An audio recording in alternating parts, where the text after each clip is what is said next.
Praise the Lord.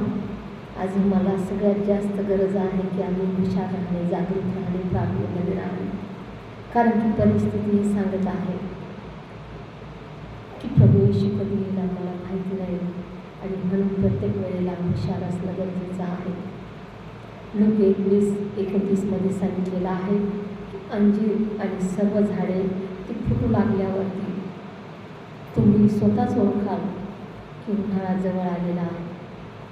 त्याचप्रमाणे आजची जी परिस्थिती आहे, छळ वाढलेला आहे, विरोध वाढलेला आहे, भूमिकंप होत आहे, लढाया होत आहेत.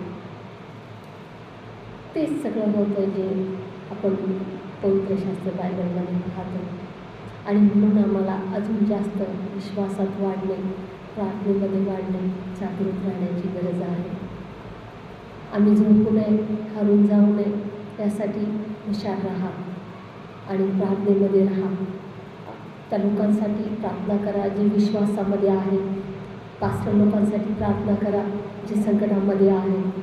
गरज आहे की सर्वांनी एकमेकांसाठी प्रार्थना करा, कारण की प्रभू येशू म्हणतो एकमेकांचे ओझे व्हा तर तुम्ही ख्रिस्ताचा नियम पूर्ण कराल. आज गरज आहे की आम्ही सर्वांनी एकमेकांसाठी प्रार्थना करावी आणि प्रार्थनेमध्ये जागृत असं राहावं की ज्या वेळेला प्रभू येशू येईल आम्ही त्याला झोपलेले दिसू नये, तर जागी दिसावं. Praise the Lord.